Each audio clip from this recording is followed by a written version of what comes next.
반갑습니다. 오늘은 흔들리지 말고 흩어버리지 말라는 말씀으로 수양의 두 가지 길에 대해서 말씀드리겠습니다. 흔들리지 말라는 것은 부동심을 말하고 흩어버리지 말라는 것은 불방심을 말합니다.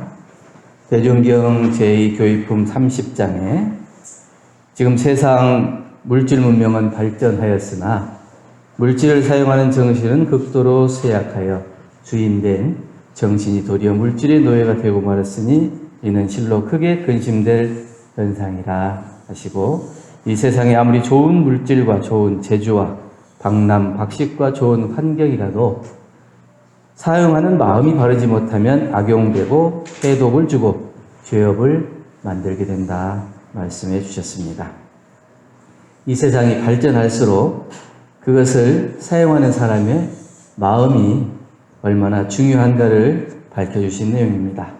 그래서 우리는 이 수양의 마음을 통해서 흔들리지 않는 부동심, 또 흩어버리지 않는 불방심 공부를 어떻게 해나갈 것인가 하는 것을 오늘 공부해 보도록 하겠습니다.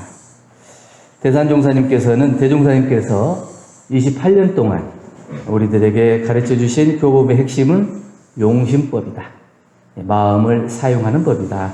이렇게 말씀해 주시고, 마음을 깨치는 것도 중요하지만 앞으로 시대는 마음을 잘 활용하는 것이 무엇보다 중요하다. 우리가 아는 것에 그치는 것이 아니라 그것을 어떻게 활용할 것인가. 우리가 각자 마음이 있고 이 마음이 중요하다는 것은 알았지만 그 아는 것으로 그치고 사용하지 않는다면 모르는 거하고 별로 다르지가 않다. 그렇기 때문에 알았으면 그것을 잘 활용하는 데에 노력을 해야 될 것이다. 어떤 목사님이 그런 얘기를 하시는데 제가 이제 그 페이스북에서 보고 댓글을 달았는데, 잘 알지 못할 때는 몰라서 걱정이고, 또 알고 난 이후에는 이것을 실천하지 못해서 걱정이다. 그러니까 알지 못했을 때는 우리가 모르기 때문에 늘 근심 걱정이잖아요. 이게 어떻게 될 것인가. 그러나 알고 난 이후에는 아는 것에 그치고 말아버리는 경우가 많은데, 공부하는 사람은 그 아는 것을 실천하지 못할까 걱정이 되는 것이 우리 공부하는 사람의 마음이다. 이렇게 생각을 하고 오늘은 흔들리지 말고 흩어버리지 말라는 말씀을 가지고 함께 공부합니다. 우리가 흔들리지 않고 흩어버리지 않는 공부를 하기 위해서는 첫째, 안으로 늘 멈추는 정정 공부를 오래 해야 된다. 마음을 안정시키고 고요하게 하는 정정 공부. 천만 경계에 끌리지 않는 일심, 즉 부동심을 만드는 공부. 두 번째는 밖으로 온전한 정신 기운을 흩어버리지 말고 진심이 물들고 새어나가지 않게. 마음이 흩어지면 안에 있는 진심이 흩어지고 밖으로 새어나가기 때문에 온전한 마음을 지키지 못해서 방심이 되기 때문에 불방심 공부를 잘 해야 된다. 이렇게 말씀을 하십니다. 예전에 유교의 성인이신 맹자나 공자께서도 이런 비슷한 말씀을 해주셨는데, 맹자께서도 스스로 돌이켜보아서 옳지 못하면 비록 천한 사람이라 할지라도 자리를 비켜준다. 내 말이 옳지 않으면 아무리 천한 사람이 그 말을 했는데 그것이 옳은 얘기일 것 같으면 그 얘기에 맞춰줘야 돼요. 내가 거슬이 높다 해서 잘 산다 해서 저 사람이 말이 옳은데도 불구하고 그것을 옳지 않다고 주장하면 정당한 일이 아니다. 그러나 내가 비록 1000만 명이라 할지라도 내가 옳다고 생각하는 일은 그것을 끝까지 주장할 수 있어야 돼. 흔들리지 않아야 한다. 내가 옳은 주장이면 이게 사실이에요. 맞는 말이에요. 그러면 다른 사람들이 아무리 그것이 틀렸다고 할지라도 그 일을 꿋꿋하게 지켜나갈 수 있는 마음, 이것이 돼야 된다. 그리고 공자님께서는 40이 되면 불혹 그랬죠? 마흔을 불혹이다. 의혹되지 않는다. 이렇게 말씀을 해주셨는데, 의혹이 없으면 자연 동요하는 일이 없기 때문에 그 부동심을 말씀하십니다. 나이가 40이 되면 인생에 대해서 모든 것을 이제 알고, 진리의 이치를 알고 하늘의 이치를 알아서 이제 흔들림이 없는 거예요. 그래서 의혹이 없으면 요동하지 않게 된다. 그래서 양심에 따라서 행동하는 곳에는 참다운 용기가 생기고 이러한 용기야말로 진정한 부동심이다. 이런 말씀을 해주신 것입니다. 그래서 자기가 옳다고 생각하는 일, 옳은 일일 것 같으면 다른 사람들이 아무리 그것이 틀렸다고 하더라도 그것을 옳게, 굳게 지켜나갈 수 있는 용기가 바로 의혹되지 않는 그 중심에 있다. 이렇게 말할 수 있겠습니다. 그러면 흔들리지 않고 흩어버리지 않는 수양 공부를 하려면 어떻게 해야 될 것인가? 첫째, 흔들리지 않는 부동식 공부를 어떻게 하겠습니까? 왜 나무를 심어보면, 작은 나무를 이 땅에다가 심으면 처음에는 그 뿌리가 깊지 못하기 때문에 사람들이 금방 이렇게 손으로만 해도 뽑혀버려요. 그리고 또 태풍이 오면 금세 그 나무가 자리를 잡지 못하고 뿌리를 깊게 내리지 못했을 때는 넘어지거나 뽑혀버립니다. 그러나 그 세월이 오래가고 그 땅에 그 나무가 뿌리를 깊게 받고 굳게 자리를 잡은 뒤에는 어지간한 비바람에 넘어지지 않습니다. 그리고 무성하게 자란 나뭇잎들 그늘이 만들어서 모든 사람들이 그 그늘 아래서 쉴 수 있는 공간을 마련해 주기는 늠름한 나무가 됩니다.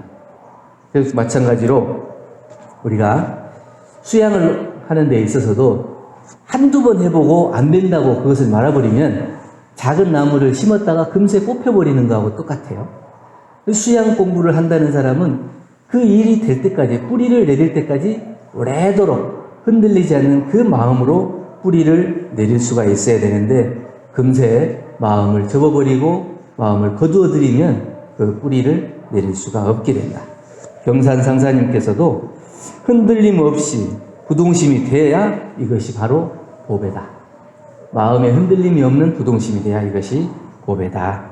이 보배를 얻을 수 있어야 순역 경계를 당해서 이 마음이 흔들리지 않고 경계를 당해서 어떠한 마음의 요란함이 없게 되는 수양의 힘을 얻게 된다는 말씀입니다. 흔들리지 않는 부동심 공부를 하려면 첫째는 확실히 알면 흔들림이 없는 것 같아요. 확실하게 알면 흔들림이 없어요. 우리가 이론상 법어에도 밝혀주신 바와 같이 생로병사의 이치가 추나추동과 같이 되는 줄을 알고 인과보응의 이치가 음양상승과 같이 되는 줄을 알면 생사에도 초월하고 인과에도 초월해서 그 마음에 요란함이 없어요. 이 추나추동이 자연스럽게 변화되는 이치에 따라서 우리가 생로병사의 이치가 있다는 것을 알면 나이 들고 늙고 병드는 것이 자연스러운 추나추동의 변화에 따른 것이다. 마찬가지다. 이렇게 알면 내가 나이가 드는 것이 당연한 진리로 받아들이는데 왜 내가 늙어야 되는가? 왜 내가 병들어야 되는가? 이걸 가지고 고민하고 고통스럽고 마음에 괴로울 필요가 없게 된다는 거죠. 인과보응의 이치가 음양상승과 같이 되는 줄도 알면 음양이 서로 상승하는 이 이치와 같이 주고받는 것이 있어진다는 걸 알게 되면 내가 언젠가 주었구나. 거기에 따라서 내가 받게 되는구나. 내가 또 받으면 다시 줘야 되는구나. 이걸 확실하게 깨치게 되면 이 마음에 흔들림이 없다는 거예요. 그러면 이 흔들림이 없은 마음에 부동심을 얻게 돼서 생사와 인과에 대해서 내 마음이 흔들림이 없이 그 길을 잘 갈 수가 있게 된다.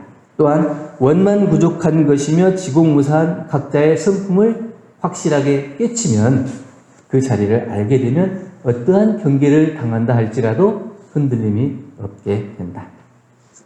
예전에 중국 당나라 때 도림선사라는 분이 계시는데 이 스님은 나뭇가지 위에 올라 앉아서 선을 하는 것을 즐겨 하셨대요. 다른 사람들에게 편안한 자리에서 앉아가지고 선을 해야 안심이 되고 이럴 텐데 아마 우리가 이제 그 선 공부를 하다 보면 그 수마가 많이 오죠. 그리고 잡념이 생기죠. 그러면 우리가 어떤 분은 이렇게 턱 밑에다가 송곳을 놓고 좌선을 한다 그래요. 만약에 졸면 어떻게 돼요? 찔리게 되잖아요. 그러니까 찔리지 않으려면 좋을 수가 없죠. 마음을 단단히 딱 세우고 정신을 바짝 차려서 일심을 챙기는 공부를 한다는 거예요. 그거하고 마찬가지일 것 같은데 나뭇가지 위에 앉아가지고 이렇게 선을 하다 보면 정신을 안 차리면 어떻게 돼요? 조금만 흔들리면 바닥에 떨어져서 다치게 되겠죠. 아마 그런 뜻으로 하셨을지도 모르는데 나뭇가지 위에 앉아서 선을 하기를 즐겨 하셨는데 이때 그 백낙천이라는 사람이 학식이 높은 그때 당대에 굉장히 학식이 높은 사람, 유명한 사람이요.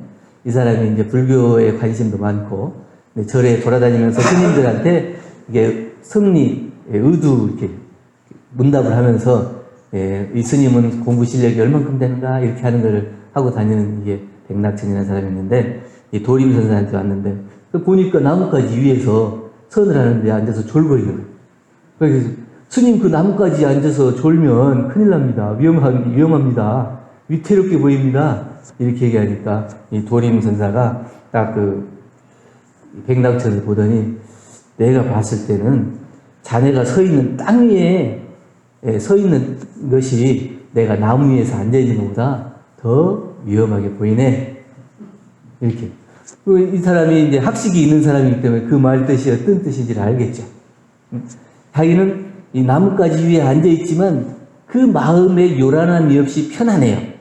그런데 땅 위에, 반듯한 땅 위에 서 있다 할지라도 내 마음에 안정이 되지 않았을 때는 훨씬 더 불안해 보인다는 거예요. 그것을 딱 알아채고 그러면 어떤 것이 도입니까? 이걸 물어보니까 불사선, 불사악하라. 선도 생각하지 말고 악도 생각하지 말아라. 우리가 선도 생각하고 악도 생각하지 말라는 거면 우리가 선해야 된다. 착해야 된다. 또 공부를 해야 된다. 이걸 자꾸 해야 된다는 것에만 묶여 있으면 하지 않는 사람은 없어 보이고 못나 보이고 부족해 보이고 이런 마음이 생겨요. 그런 마음이 생기면 이게 부동심이 생기지 않아요. 마음이 부동심이 생기지 않는 것은 내 마음이 안정될 뿐만 아니라 모든 것을 다 아는 사람. 그게 이제 평정심이 유지되는 사람이거든요. 그런데 내가 불사선 불사하라겠는데 내가 선하다. 내가 공부를 한다. 이런 생각을 가지고 있는 사람은 공부를 하지 않는 사람이 자꾸 지적을 하게 돼요. 그래서 자꾸 지적을 하는 사람은 그 사람이 마음이 안정이 안 되는 거예요. 그래서 보는 사람, 공부를 안 하는 사람 봤을 때마다 계속 마음이 나가게 돼서 내 마음이 움직이지 않는, 흔들리지 않는 그 부동심이 되지 않는다. 그렇기 때문에 선도 생각하지 말고 악도 생각하지 말아라. 그래야 비로소 부동심이 된다. 그것이 도다. 이런 말씀을 해주시는 겁니다. 우리가 어디가 더 좋고 나쁜 것이 없다는 것을 확실히 알아야 이 마음에 흔들림이 없게 되는 겁니다. 어설피 알면 경계를 따라 마음이 왔다 갔다 하면서 마음이 자꾸 흔들려서 안정이 안 돼요. 그러면 그런 부동심이 되지 않는 거죠. 두 번째는 굳게 믿으면 흔들림이 없습니다. 믿음은 자신을 강하게 만들고 흔들리지 않게 합니다. 우리가 이론의 진리를 확실히 알지 못했다 하더라도 대종사님께서 밝혀주신 이 진리를 믿고 또 이 진리를 철저히 믿어서 얻기까지 그 마음에 힘을 기를 때까지 참고 참는 인내력을 가지고 공부를 해 나가는 거예요.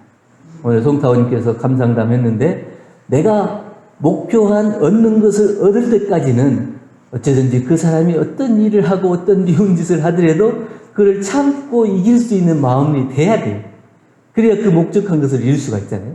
그래서 우리가 공부를 하는 데 있어서 대종사님께서 밝혀주신 이 진리를 깨칠 때까지는 어쩌든지 대종사님을 스승님으로 모시고 대종사님께서 밝혀주신 이 가르침을 깨쳐나가는데 참고 참으면서 그걸 믿어 나가야지 흔들림이 없는 것이지 이거 아닌 것 같은데 이런 마음이 생기면 대종사님을 믿을 수 없는 거고 대종사님께서 밝혀주신 진리도 믿을 수가 없는 거고 결국 믿지 못하면 마음이 흔들릴 수밖에 없는 거죠.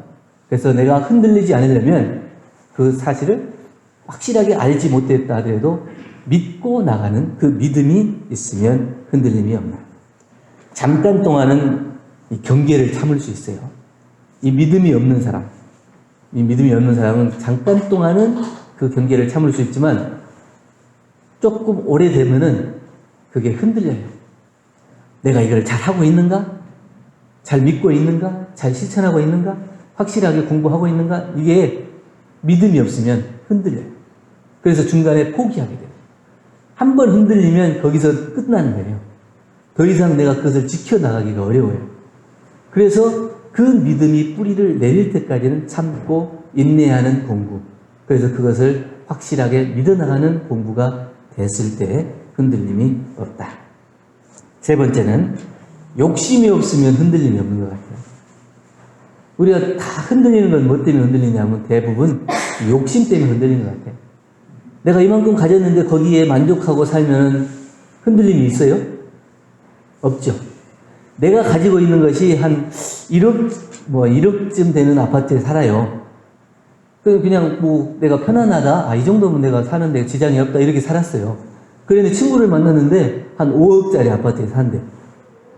그때 내가 그동안에는 편안하게 잘 살았는데 갑자기 친구가 5억짜리 아파트에 산다는 얘기를 듣는 순간 마음이 흔들리기 시작해요. 그럼 나도 5억짜리 아파트에 살고 싶은데 어떻게 해야 되지? 이러면 거기서 이제 욕심이 생기기 시작해요. 왜 내가 그것을 5억짜리 아파트를 가질 수 있어요? 없어요? 지금 당장 그것을 가질 수 있는 입장도 아닌데 그 5억짜리 아파트가 친구가 산다는 말을 듣는 순간 내 마음이 흔들리기 시작한 거예요. 그것은 뭐냐면 이 욕심이 한 생각 들어가는 순간부터 흔들리기 시작합니다. 그동안은 아무 걱정 없이 불편 없이 살았던 아파트가 좁아 보이고 불편해 보이고 이런 거예요. 그건 바로 욕심이 들어가기 때문에 흔들리기 시작한 거예요. 욕심을 이기지 못하면 술독에 빠져서 결국은 목숨을 잃게 되는 성성이의 예를 우리가 볼 수 있죠. 성성이가 처음에 성성이가 힘이 세가지고 사람들이 그냥 잡지를 못하잖아요. 그런데 이 성성이가 술을 좋아하기 때문에 그 지나다니는 길목에다가 술도가지를 딱 놓으면 처음에는 이 사람들이 나를 잡으려고 그러는구나. 이렇게 하고 웃으면서 지나가. 근데 좀 이따가 한 모금만 마실까? 이러고 와가지고 한 모금 마시고 갔다가 또 오고 또 가다가 그냥 들이마셔가지고 결국에는 붙잡히게 되는 거거든요. 이게 욕심이 제어하지 못하면 자기 생명을 잃게 되는 결과까지 오게 되는데 욕심이라는 것은 어떤 것이냐 이걸 가르쳐주기 위해서 한 스승이 제자에게 돌멩이를 하나 집어가지고 주면서 오늘 시장에 장날이니까 가서 이 돌멩이를 좌판에다 놓고 한번 팔아봐라. 그런데 절대 팔지 말고 해가 지면 다시 가지고 와라. 이렇게 얘기를 했어요. 이 제자가 시장에 가서 좌판에다 놓고 이 돌멩이를 딱 놓고 앉아 있어요. 그러니까 누가 봐도 이게 별로 중요한 물건 같지 않은 하찮은 길에 그냥 돌아다니는 돌멩이 같이 딱 놓여 있어요. 그러니까 시장 보러 온 사람들이 지나다니면서 저 사람은 무슨 그냥 하찮은 돌멩이를 팔려고 저렇게 앉아있냐. 저 팔 수나 있겠어? 이러고 왔다 갔다 하고 지나가고 수근거리는데 이제 좀 시간이 지나요. 시간이 지나니까 어떤 사람이 관심을 보이고 그 돌멩이가 귀한 돌멩이요? 내가 살 테니까 그거 10,000원에 나한테 파시오. 근데 처음에는 하찮아 보이는 돌멩이기 때문에 10,000원이면 팔겠지 그러고 이제 얘기를 했어요. 그냥 호기심으로 10,000원이면 나도 뭐 별로 그렇게 손해나는 것은 아니니까 이 10,000원에 팔고 그냥 들어가세요. 이렇게 하려고 이제 했는데 이 사람이 안 팔아요. 그럼 안 팔아? 10,000원에 안 판다고? 그럼 20,000원 줄게 팔아요? 안 팔아요. 아무 대꾸도 안 하고 그냥 앉아만 있는 거예요. 이게 점점 이제 돈이 올라가. 5만원, 10만원 이렇게 올라가요. 그러니까 이 사람이 이제 자존심이 상하는 거예요. 아무것도 아닌 하찮은 이 돌멩이라고 생각했는데 이 사람이 안 파는 거 보니까 분명히 좀 귀한 물건인가? 이런 생각이 들기도 하고 이게 자기 자존심이 이제 상해요. 10,000원이면 살 수 있을 줄 알았는데 10만원을 줘도 안 판다 그러니까 이제 목소리가 점점 커지고 이제 주위에 지나다니는 사람들이 뭐 구경 난다 싶어가지고 오는 거죠. 그래가지고 보니까 이 사람이 막 10만원 준다 해도 안 팔고 또 더 올라가는데도 안 팔아. 그러니까 옆에서 구경하던 사람들이 저 돌멩이는 분명히 굉장히 귀한 돌멩이다. 그러니까 저 사람이 분명히 안 팔 것이다. 이러고 옆에서 이제 경쟁이 붙어가지고 그러면 나는 20만원, 30만원 계속 올라가는 거예요. 근데 안 팔아. 해가 져서 이제 이 제자가 돌멩이를 들고 이제 절로 이제 돌아옵니다. 그래서 뭘 느꼈느냐 이러니까 사람의 욕심이라고 하는 것은 한도 끝도 없는 것이다. 이 하찮은 돌멩이 하나를 놓고 그렇게 돈이 계속 천정부지로 올라가는 건 뭐냐면 이 돌멩이가 가지고 있는 가치가 올라가는 게 아니에요. 다만 그것을 소유하고 싶어 하는 사람의 욕심이 그것을 가치를 높여주는 것일 뿐이다. 그래서 이 마음의 욕심을 버려야 된다고 하는 것이 얼마나 중요한 것인지를 깨닫게 됐다. 정말 그거는 살아있는 본문을 해주신 거죠. 네. 두 번째, 우리가 이제 흔들리지 않는 공부, 부동심 공부를 했다면 흩어버리지 않는 공부, 불방심 공부를 해야 되는데 그 불방심 공부를 어떻게 할 것이냐. 늘 마음을 흩어버리지 않도록 조심하고 마음의 움직임을 항상 살피고 챙기지 않으면 우리의 근본을 잊어버려서 바깥에서 있어지는 모든 경계에 따라서 내 마음이 흔들리고 빼앗기게 돼서 그 마음이 그쪽으로 쏠리게 돼요. 그래서 내 근본 마음을 지키지 못하고 마음이 자꾸 그쪽으로 빠져나가는 거예요. 그래서 온전하게 잘 지켰던 마음이 한 번 생각이 그쪽으로 빠져나가면 흩어져 버려요. 우리가 선을 하고 공부를 하는 게 뭐예요? 정정 공부라고 그랬죠. 선 공부를 하는 것은 일심을 집중해서 모으기 위한 공부죠. 그래서 일심 집중하는 공부인데 마음이 빠져나가면 어떻게 돼요? 일심이 안 되죠. 일심이 안 되면 결국 마음이 흩어지게 돼요. 다시 그 흩어진 마음을 하나로 모으기 위해서는 그만큼 시간과 노력이 필요하게 돼요. 그래서 한 번 딱 뭉쳐진 마음은 흩어버리지 않기 위해서 노력을 해야 된다. 그러면 어떻게 하면 마음이 흩어지지 않는 공부를 할 수 있을 것이냐. 첫째는 조신하는 공부가 필요해요. 조신이라고 하면 우리의 몸을 고른다고 했는데 이 몸을 살피는 공부, 몸을 챙기는 공부가 필요하다. 건강한 육신은 건강한 정신에서 깃든다. 이렇게 얘기를 하는데 몸이 건강하지 못하면 온전한 마음을 지킬 수가 없습니다. 근데 몸과 마음이 둘은 아니지만 마음의 병이 들면 몸의 병이 들기도 하지만 몸의 병이 들면 마음의 병이 생기기도 해요. 몸이 약해지면 점점 마음도 약해져가지고 내가 그것을 해야 되겠다고 하는 목적을 이루는데 그만큼 어려움이 생겨요. 내가 건강하면 실패를 해도 다시 할 수 있는 용기가 생기는 거예요. 그래서 이번에는 실패했지만 다음번에는 할 수 있겠지 이러지만 이 몸이 약한 사람은 한 번 실패하면 다음에 2번 다시 도전할 수 있는 마음의 힘이 안 생겨요. 그렇기 때문에 이 건강한 육신, 이 조신하는 공부가 필요하다. 이 몸이 건강하면 마음을 온전하게 지킬 수가 있다. 그래서 이론상 서원문에서도 심신을 원만하게 수호하는 공부를 챙기도록 하셨죠. 심신을 원만하게 수호하는 공부를 제일 먼저 하도록 해주셨는데 심신을 원만하게 수호하는 공부는 수호는 내외 수호예요. 내외. 안으로 바깥으로 수호하는 거예요. 그래서 안쪽만 지키는 게 아니라 바깥쪽도 지키는 심신, 그죠? 안으로 마음과 바깥으로 이 육신을 동시에 같이 수호할 수 있어야 되는데 조금 마음이 모아지면 다 사용해버리고 흩어버리는 것이 아니라 잘 보관할 수 있어야 돼요. 우리가 나이가 들면 치매가 걸리잖아요. 치매가 걸리면 왜 치매가 걸리는 것 같아요? 치매가 왜 걸리는 것 같아요? 우리 이제 육신도 그렇더라고요. 젊었을 때는 이게 피부도 탱탱하잖아요. 나이 들면 점점 쭈글쭈글 돼요. 근데 뇌도 젊었을 때는 이렇게 좀 팽팽하다가 나이가 되면 이렇게 좀 쭈그러드는 것 같아요. 그 쭈그러들면서 건강하게 돌아야 될 것들이 막히게 되고 그 막히면서 그것이 충분하게 영양 공급도 안 되고 혈액 공급도 안 되면 거기에서부터 병이 생겨서 이제 치매가 온다거나 또 뇌경색이 온다거나 이렇게 되는 거거든요. 그럼 건강한 뇌를 가지면 그 병이 오지 않잖아요. 이 건강한 육신을 가지면 우리도 온전한 정신을 지킬 수가 있다는 거죠. 그래서 건강한 마음을 지킬 수 있는 것은 건강한 몸을 지킬 수 있을 때 가능하다.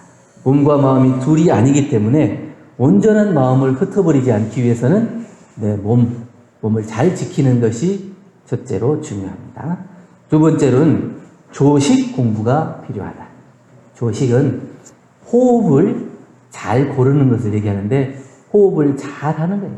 이 호흡이 어떤 거냐? 평소에 호흡을 잘 골라야 일심이 흩어지지 않죠. 우리가 선 공부를 할 때도 호흡을 들이마시고 내쉬는 호흡을 유념해서 잘 지켜보라고 그러죠. 이 호흡을 잘 지켜봐야 마음이 흩어지지 않고 일심 공부가 돼요. 일심.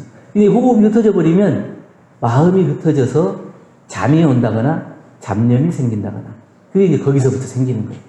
그렇기 때문에 호흡을 들이마시고 내쉬는 이 호흡을 잘 고르는 것, 이걸 지켜보는 것이 우리가 마음을 흩어버리지 않는 중요한 요소가 된다. 옛날 사람들은 사람의 수명이 어디에 있냐? 호흡수에 있다고 그래요.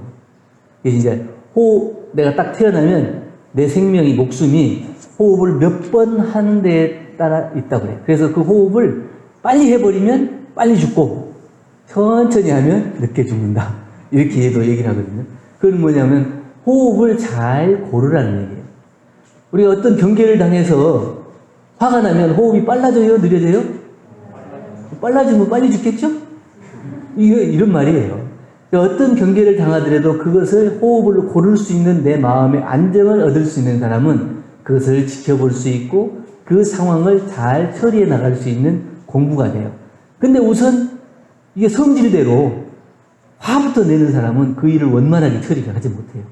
일단 일부터 만들어서 그 일을 더 크게 만들고 더 크게 만들어서 나중에는 처음에는 이만했던 것을 나중에는 더 큰 걸 만들어서 자기 힘으로 해결하지 못해서 다른 사람 힘을 빌릴 수밖에 없는 그런 경우가 되거든요. 그래서 내가 호흡을 잘 고르는 것이 중요하다. 작은 일 하나라도 생사가 결정된다고 생각하면 이걸 소홀하게 여길 수가 없겠죠. 내 호흡 하나. 생과 사가 어디에 달려있다고 그래요? 숨 한 번 쉬고 멈추고 하는 거에 따라서 이 생사가 달려있다고 그러죠. 이 호흡 한 번 할 때 내가 생명이, 목숨이 여기에 달려있구나 이렇게 생각을 해서 호흡을 조절하고 고른다면 그 사람이 요란하고 어리석고 그런 경계를 당한다 할지라도 내 목숨과 같이 호흡을 조절하는 것을 챙긴다면 그 경계를 이길 수가 있겠죠. 그래서 마음이 흩어지지 않아. 경계를 당해서 그 경계를 지키면 온전한 마음을 지킬 수 있는데 그 경계를 당해서 그 경계에 마음이 흩어져 버리면 마음을 지킬 수가 없잖아요. 그래서 경계를 이길 수 있으려면 이 호흡을 조절하듯이 이 경계를 조절할 수 있어야 한다. 그래서 일이 없을 때 먼저 나중에 할 일을 연마하고 살피는 것을 평소에 호흡을 들이마시고 내쉬는 것을 조절하듯이 내가 일이 없을 때 일이 있을 것을 미리 준비하는 것. 이 공부가 필요하다. 이걸 호흡을 하듯이 하면 마음을 흩어버리지 않게 된다. 방심을 하지 않게 된다죠. 일이 있을 때는 막 힘들게 일을 하다가 일이 없으면 그 마음이 방심이 되는 게 이런 거거든요. 그래서 일이 없을 때 준비하고 호흡하듯이 이렇게 공부를 챙기면 흩어지지 않게 된다. 세 번째는 조심하는 공부가 필요하다.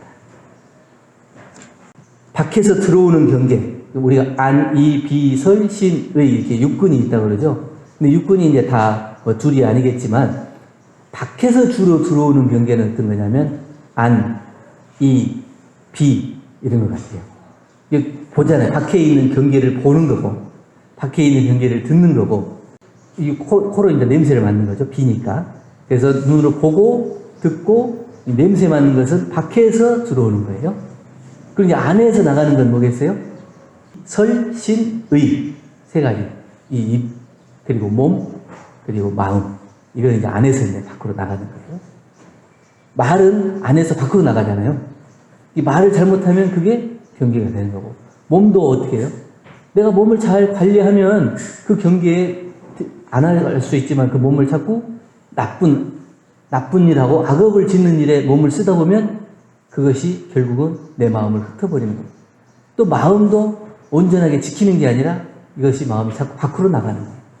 그래서 경계가 밖에서 들어오는 경계도 있고 안에서 나가는 경계도 있는데 이 두 가지의 경계를 당할 때 있어서 내가 마음, 일심 공부를 잘 챙기느냐 못 챙기느냐 이 마음을 잘 조절하느냐 못 하느냐에 따라서 내 마음을 지킬 수 있고 아니면 흩어버릴 수도 있게 된다는 거죠. 우리가 마음의 중심이 어디에 있냐? 마음의 중심이 어디에 있냐? 우리 마음의 중심이 어디 있어요? 마음의 중심이라고 그러면 좀 어려울 수 있네요. 우리 관심이 어디 있어요? 우리의 관심이 어디 있어요? 각각 다 다르죠? 건강에 안 좋은 사람은 관심이 어디가 있겠어요? 건강. 어떻게 하면 건강해질 것인가? 그럼 이제 가난한 사람은 관심이 어디 있어요? 어떻게 하면 내가 잘 살 수 있을 것인가? 그럼 우리는 어디에 관심이 있어야 돼요? 어디에? 어떻게 하면 이 일심을 잘 챙길 수 있을 것인가? 어떻게 하면 이 마음을 흩어버리지 않는 공부를 할 수 있을 것인가? 이게 이제 관심이 있어야 되겠죠? 그래서 우리는 이제 공부하는 사람이고 수도하는 사람, 수양을 하는 사람이기 때문에 어떻게 하면 이 마음을 잘 지킬 수 있을 것인가? 온전한 마음을 지키고 흩어버리지 않을 수 있을 것인가? 여기에 관심이 있어야 됩니다. 대종사님께서 부처품 11장에 말씀을 해주셨는데, 내가 오랫동안 그대들을 가르쳐 왔으나 마음에 유감되는 바 셋이 있으니 그 하나는 입으로는 현묘한 진리를 말하나 그 행실과 정득한 것이 진경에 이른 사람이 귀하며, 둘은 육안으로는 보나 심안으로 보는 사람이 귀하며, 셋은 화신불은 보았으나 법신불을 본 사람이 귀합니다. 이렇게 말씀해 주셨습니다. 오랫동안 제자들을 가르치고 그 진리를 가르쳐 주기 위해서 많은 노력을 하셨는데 그 중에서 유감되는 것이 있다. 그래서 말로만 하는 사람, 진실로 그 현묘한 자리를 증득한 사람이 없고, 또 눈으로는 보는데 이 심안으로 보는 사람이 없고, 또 화신불, 겉으로 드러나는 화신불은 봤는데 법신불을 참으로 보는 사람이 귀하다. 이 말씀은 대종사님께서 어떻게 우리의 공부를 하고 수양을 한다는 사람이 겉으로 드러나는 거에 있는 것에 관심을 갖고 거기에 힘을 쓰지 말고 보이지 않는 현묘한 진리를 증득하기에 노력하고, 눈에 보여지는 것이 다가 아니고 우리의 마음으로 그것을 볼 수 있는, 그래서 법신불의 진리를 확실하게 깨치는 것이 무엇보다 중요하기 때문에 대종사님께서 오랜 서원으로 우리 곁에 오셨고 우리에게 마음을 잘 활용하도록 용심법을 쉽게 배우도록 가르쳐 주셨는데, 그 뜻을 확실히 깨치고 실행하는 사람이라야 대종사님의 참다운 제자가 될 것입니다. 그래서 오늘 마음을 흔들리지 말고 흩어버리지 않는 부동심과 불방심 공부를 통해서 대종사님께서 원하시는 참다운 제자가 돼서 누구나 삶 속에서 진리의 확실한 믿음과 깨침을 통해 행복을 만들어가는 불보살의 삶이 되기를 간절히 염원드립니다. 감사합니다.